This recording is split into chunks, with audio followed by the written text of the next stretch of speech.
how big an issue when you think about talent as a strategic enabler of business success? How big a deal is it for directors to hover on? You know, when a CEO or leadership team articulates a strategy, they ought to be able to crosswalk you back to the talent they need to execute it. Often when we're talking about talent, we're talking about recruiting.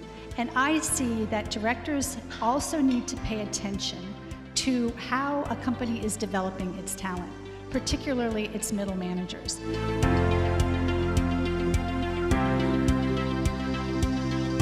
A really easy litmus test to kind of get a sense of whether a company has taken this right is to sit down with a piece of legal paper and say, let's look at the caliber of the executive leading the function, the technology and processes underneath it, and the relative focus of energy and capability of advisors across your main functional areas.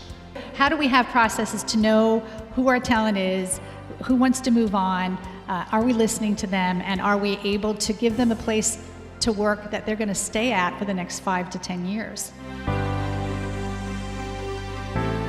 There is something that I don't think we're talking about in the boardroom enough, and that is, how are we developing the leaders that are in the company? We talked about the professional development of middle managers and people on the teams, but what about the leadership component?